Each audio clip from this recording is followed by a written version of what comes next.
What's up, cousins? Let's talk about Smackdown.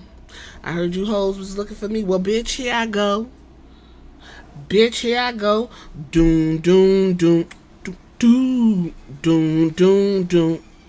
Anyway, I'm sorry. I be losing my mind with the music. Um, the beginning of Smackdown was kind of funny. They have the hood line. I'm gonna call it Bloodline 2.0 the hood line. They got the hood line going through metal detectors. No one else does that. Everybody else is coming in any which way they can come in, but the hood line got to come through metal detectors. And for some odd reason, Apollo Crews was coming through the metal detector too, and he wasn't moving fast enough because Solo just walked through the metal detector. So ain't no telling what guns and drugs he got on him. And Apollo was like, "Hey man," and then here comes Show Enough gonna kick Solo in the damn, not so gonna kick Apollo Crews in his face and start, and then he just tearing up the place. I don't know why they keep putting these folks back there going through these metal detectors, but baby, it's not working. We're gonna have to find another way to check for guns and stuff off of the hood line because they doing too much. With all that being said, we go right on into the conversation with Cody Rhodes. Cody Rhodes was on my screen a little bit too long, y'all. I'm just gonna be honest about it. He was on the screen for a little bit too long. The beginning segment of this SmackDown went damn near 20 minutes, almost. Okay, so I'm a sum it up for you from what I heard. Okay, basically Cody was like, Saturday night fights is happening. I want all y'all to be out there to look at these old ass legends and these old ass wrestlers who support terrible fucking people gonna come running out there like a parade of degenerates, and then I'm gonna have a match and a couple other people gonna have a match and it's gonna be on Peacock. Okay, and then Chad Gable was like, excuse me, there's a window, and because there's a window for transferring, I figured I'd come over here because I ain't doing nothing on Raw, so I want to come over here and I want to fight you because you ain't doing nothing for real over here. And Cody was like, yeah, you know what, that's cool because we got a lot in common. You was Shorty G and I was Stardust. But the only difference is, I got that nepotism behind me and you don't. Chad Gable was like, you know what, bitch, it's cute, I'ma whoop your ass. Cody was like, you're not gonna whip my ass. And Chad Gable was like, yes, I am. He said, you know what? Let me go talk to Nick Aldis, and I'll see you at the end of the show, cause you doing too much. And Chad was like, fine, bitch, whatever works. That was the beginning of the show. Okay. Then we had some quick updates because War Games, we still coming off of that. So Bronson Reed's gonna be out indefinitely because he took his big ass all the way to the top, jumped down, blew out both his ankles. So, them bones got to get themselves together. And Bronson ain't no small dude. Also, Jimmy Uso done blew his toe out. And somehow Tangaloa got injured. I'm not really sure where the torn biceps come in because didn't nobody want him wrestling in that War Games match. So maybe he did it like the way Cody had blew his titty that time from lifting weights. I think Tangaloa was down to the gym and blew out a bicep. So hopefully they'll come back or whatever. Good luck to them. So we just left with Tamatonga, Show Enough. We just left with them two. Now, what I don't want is all these other Samoans just getting mobilized, okay? But, it is what it is. Everybody got to eat. Michael Cole was like, Netflix going to Raw on, and you're going to see this throughout the show if you decide to watch it.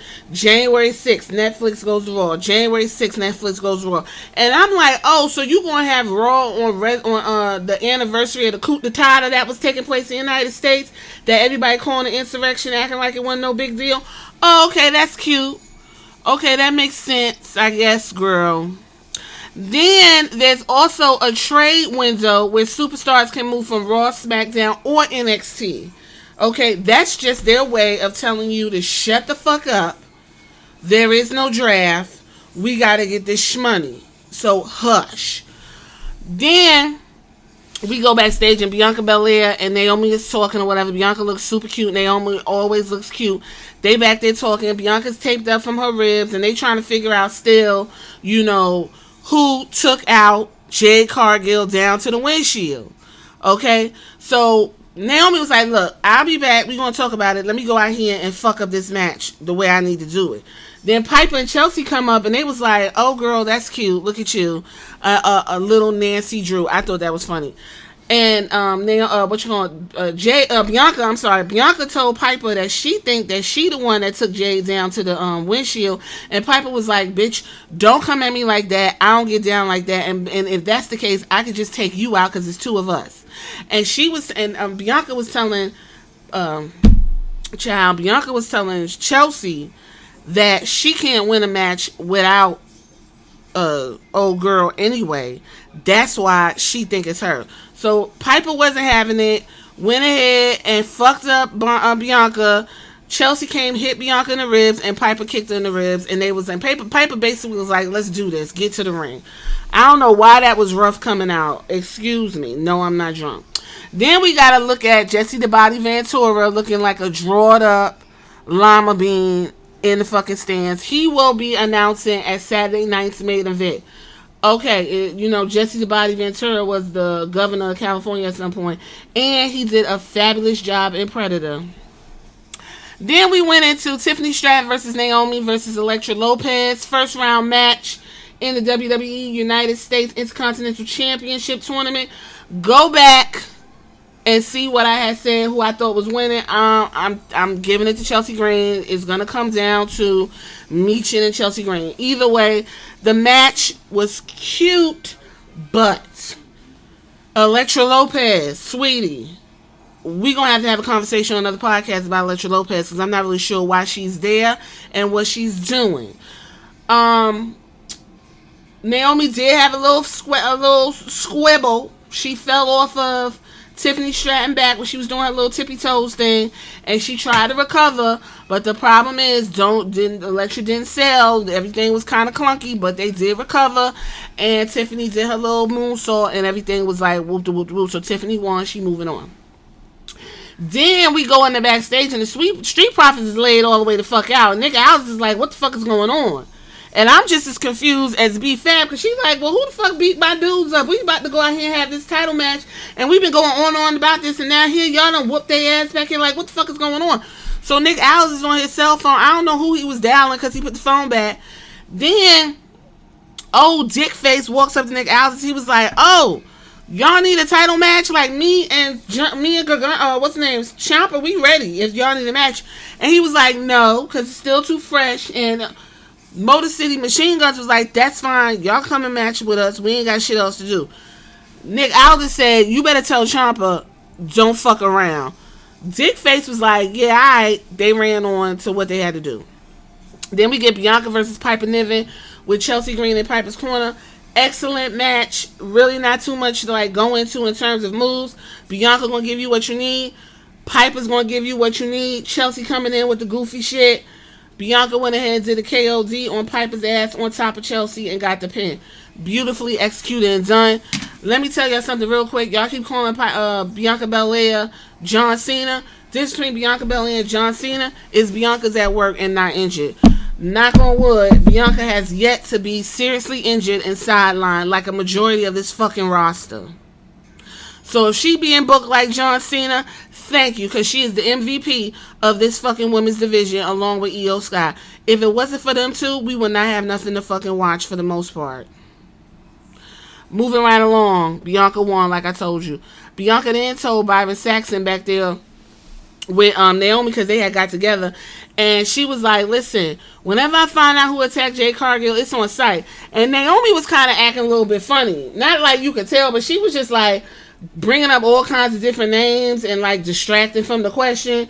And she was like, "Yup, it's gonna be on site." Yeah. So we gonna see how this pans out. I do like that the Smackdown ladies have something to focus on in the storyline on top of the tournament. So SmackDown women, y'all giving me what I need. I can roll with this. This is a more adult situation as opposed to, "Oh, you fat, you ugly, your man don't want you."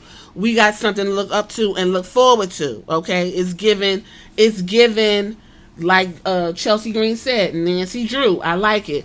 Then we went into Shinsuke Nakamura. He came out looking like a hot bitch, and LA Knight came out and was like, "Girl, you got something I want.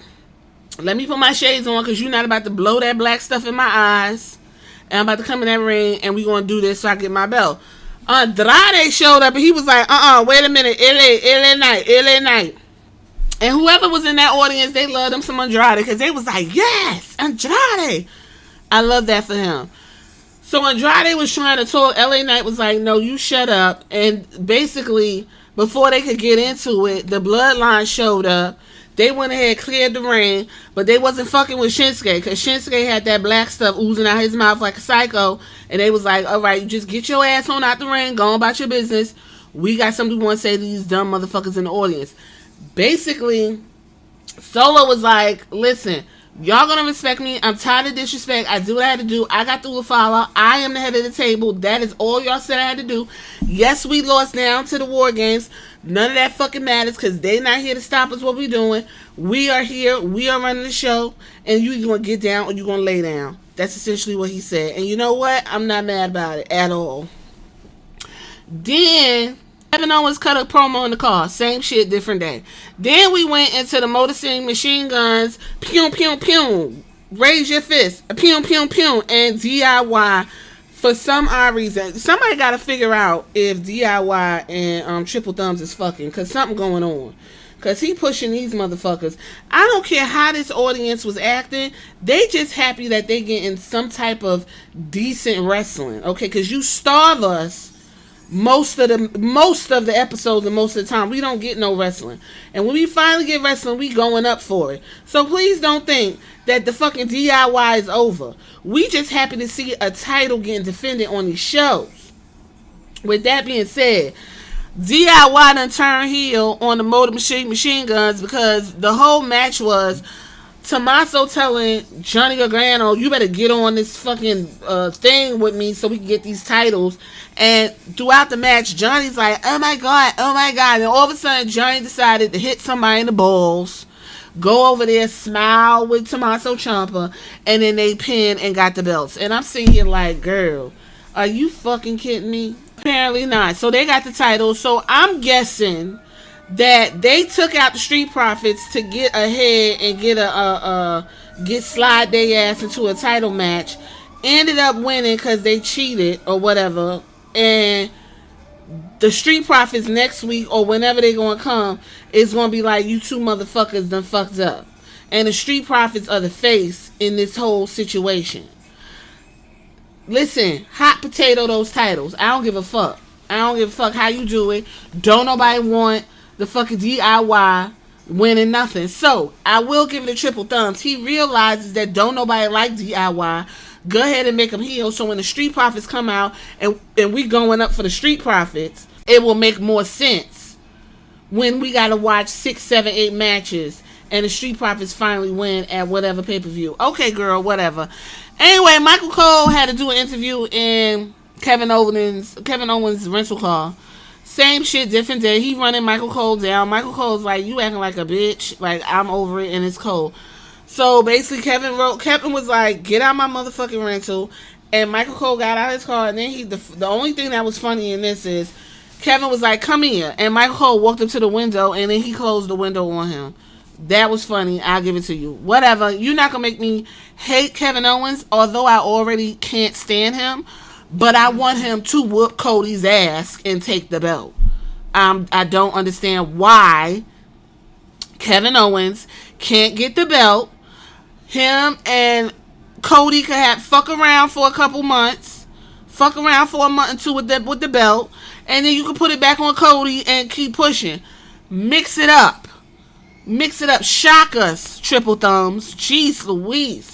We got some information that the U.S. Championship tournament will continue with Tiffany Stratton going against Michin and Bayley versus Chelsea Green. Now, unless they do a swerve again, it'll be Michin and it'll be Chelsea, okay? Because they still got to do a come-up-if on this trash can match, and I think Chelsea's going over down to the Saturday night events. Then Carmelo Hayes don't like the way Nick Aldis is giving stuff to the Raw girls before they give it to him. Nick had a lot of fever for Carmelo Hayes. He was like, listen, if you want to go to Raw, that you doing me a favor. Like, don't threaten me with a good time, bitch. And so he said, you know what? You know what, Carmelo? I got something for you. I got somebody just in mind for next week. So we don't know. So hopefully it's taped so I can go ahead and find out because I'm tired of like waiting on. I don't want to see spoilers. Spoil the shit for me. Then we went into the main event, which was Cody Rhodes versus Chad Gable. Whoop de whoop de whoop. Chad gonna give you what you want. Cody, this is the whole thing.